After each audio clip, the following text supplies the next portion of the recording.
center myself.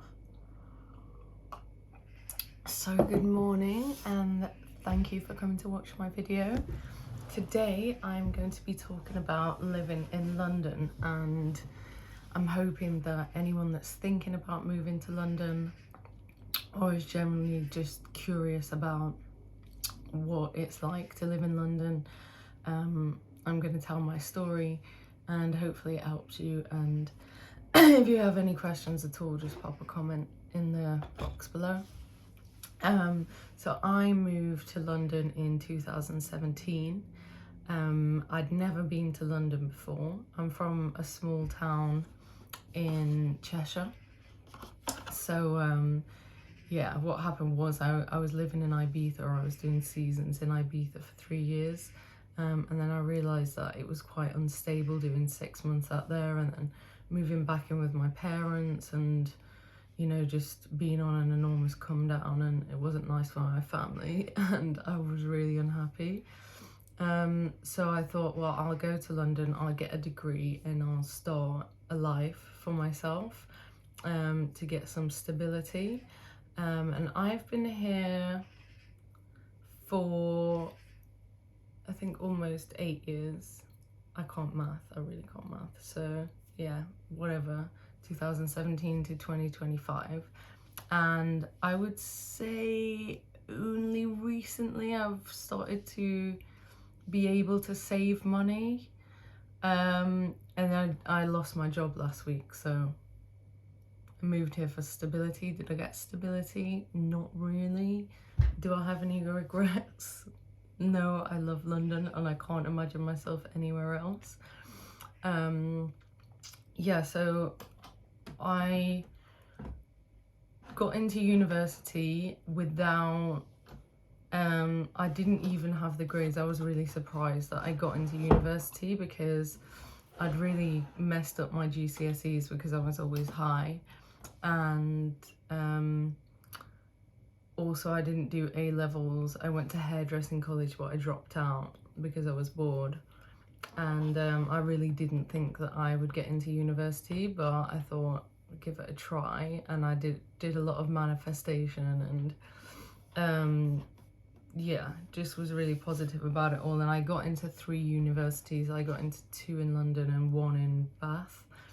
And I decided to take British Institute of Modern Music in Fulham Broadway to study events management. So yeah, that was so exciting. I was so excited because it was some famous music artists had come out of it, and I was just really into my music, like obsessed with it. And yeah, so when I got home from Ibiza that season, it was already September and I had a week to get to uni.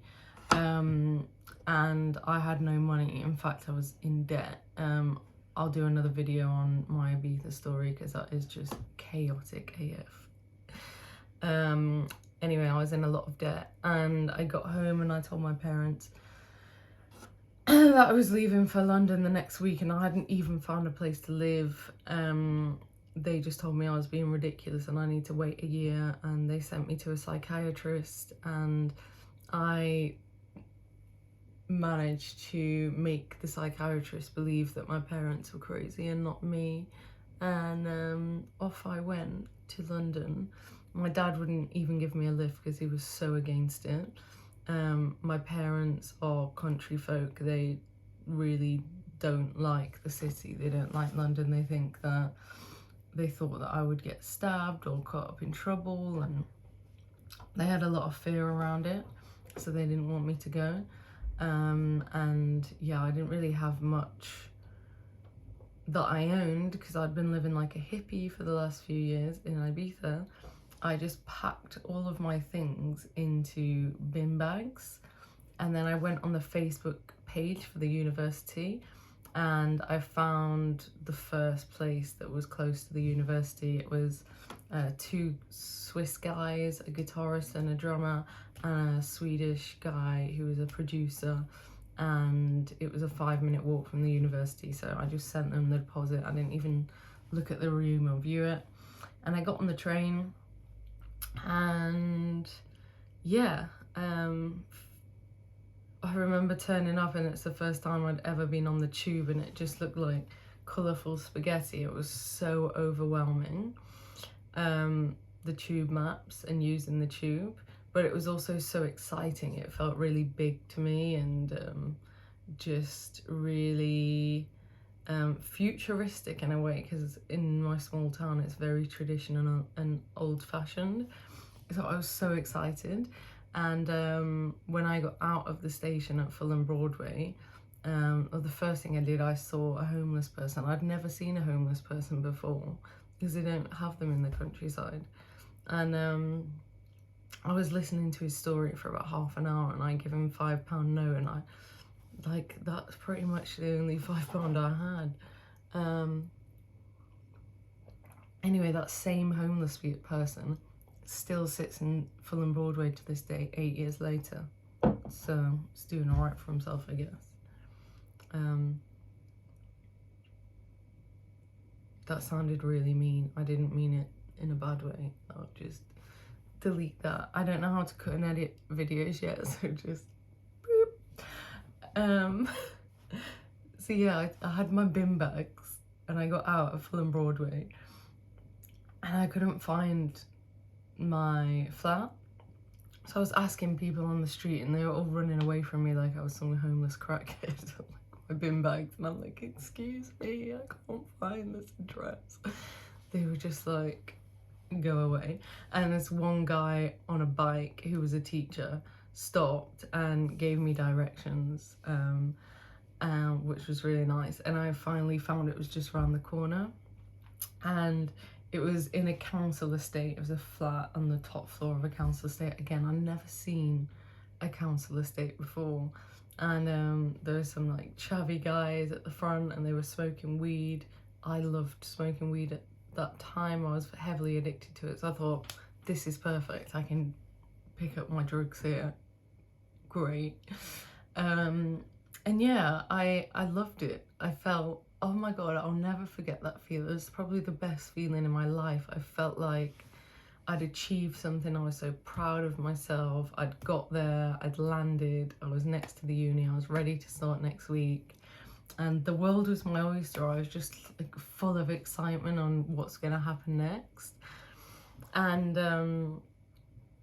yeah, I loved university. I loved the classes.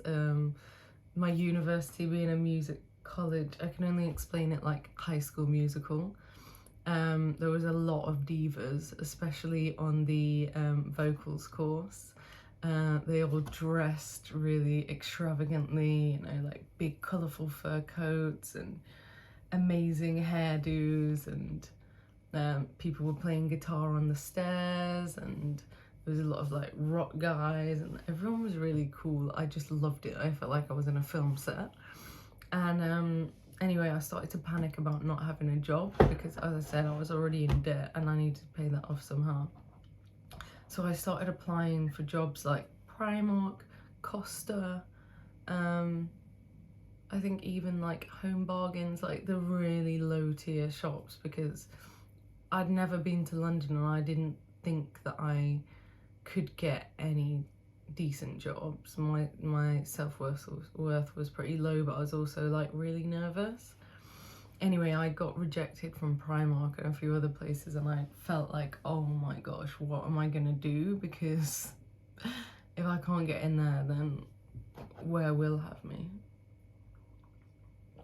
Anyway, a few days later, this gorgeous girl from university, a singer, asked me, oh, are you looking for a job, by the way, because I'm looking for waitresses where I work in Chelsea as a VIP waitress. I was like, yeah, sure.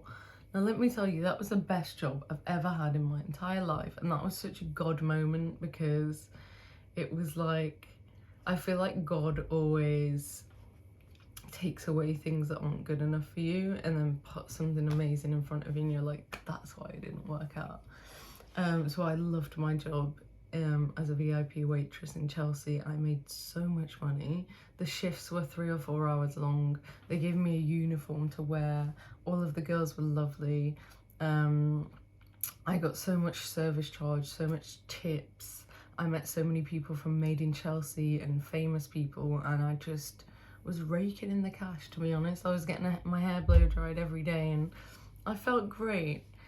And then I soon met or manifested my multi-million dollar, how do I say it?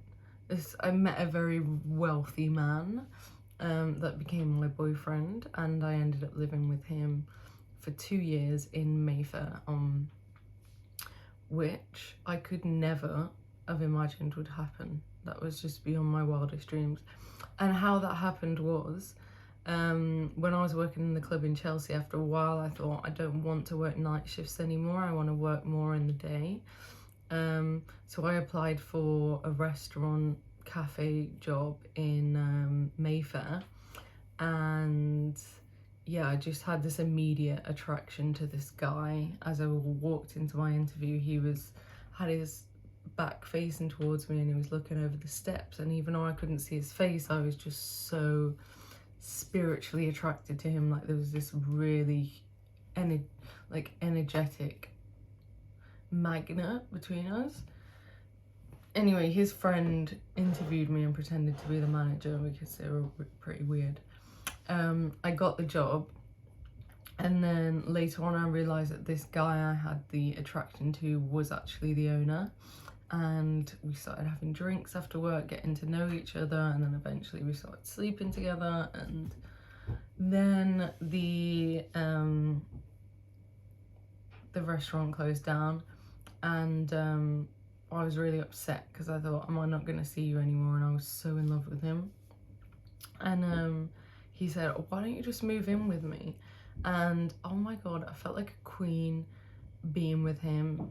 I mean, it wasn't perfect, and he was a bit narcissistic and emotionally abusive. However, the life I was living. We did our food shop at Selfridges and Harrods.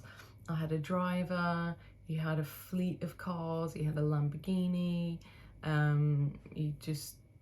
We ate out at 5-star Michelin restaurants every single night. We drank champagne every night. Probably not the healthiest, but I was really blinded by the lights. Spent most nights in private members clubs, brushing shoulders with A-list celebrities, and I just felt like, wow, how it wake me up out of this dream. It just felt like a dream. And while I was with him, I didn't have to work because he offered to pay me. Yeah, he said, do you want to be my sugar baby? And I was like, no. I was so offended by that. I was really upset because I was living with him and I thought that we were like a proper couple.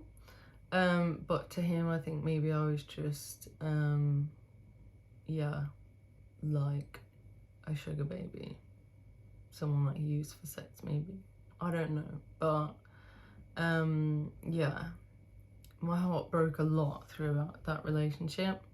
But I wanted to keep my independence, so I didn't take that offer and I continued to work.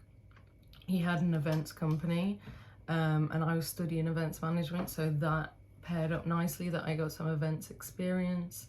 Eventually he fired me out of his company because, like I said, he was quite emotionally abusive, and I took on restaurant work and he would make fun of me for that and just say that it's embarrassing for him that I'm working in a restaurant and stuff. And I worked in a dress shop for a little bit as well, and I worked for staffing agencies in London. So if you're a student age, you're gonna whip up work like that.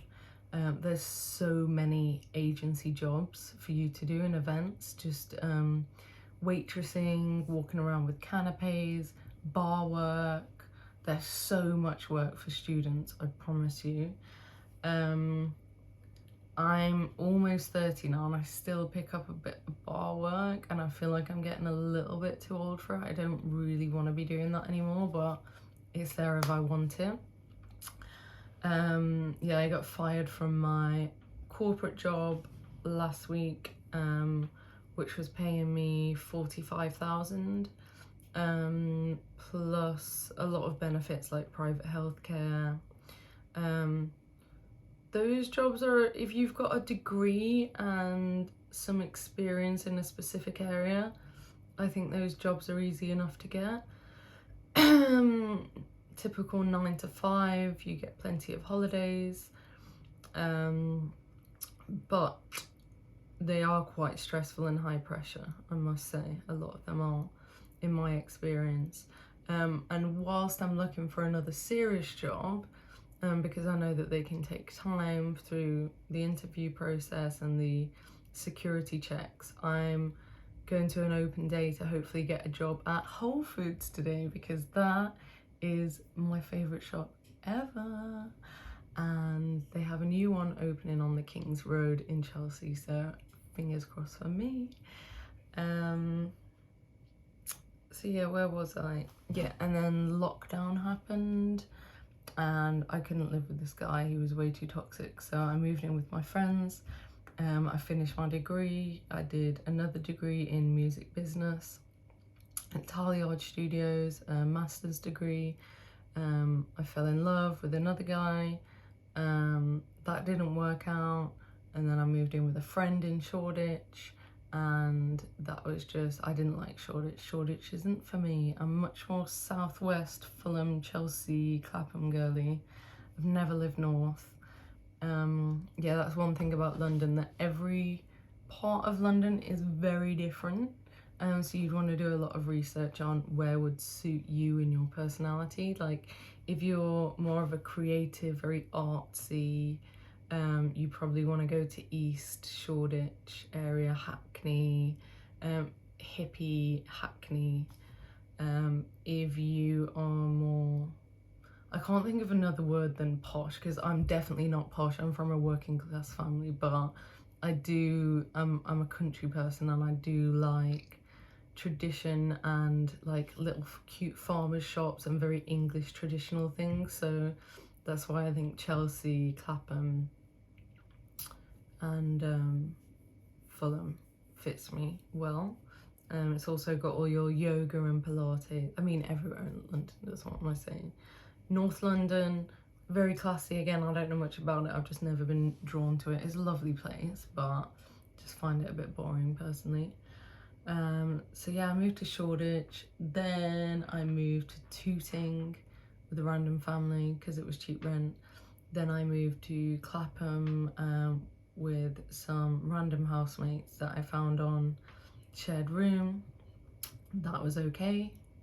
Amazing location, big room, nice housemates. It was good. It was good fun there, but the decor was creeping me out because it was like really old-fashioned and the paper was falling off the walls, and my landlord was upping my rent so much that I couldn't afford it anymore. So then I found where I'm living now on share care, where you live with an elderly person and you get really cheap rent. Now mine at the moment is £550, including bills, but there's another one where you can pay £150 and you live with an elderly person and you help 10 hours a week. So you could do their shopping, their cleaning. The one that I'm on, I don't have to do any help at all, and we have carers coming in. So yeah, my time in London has been very up and down, but overall I absolutely love it. It's where I call home.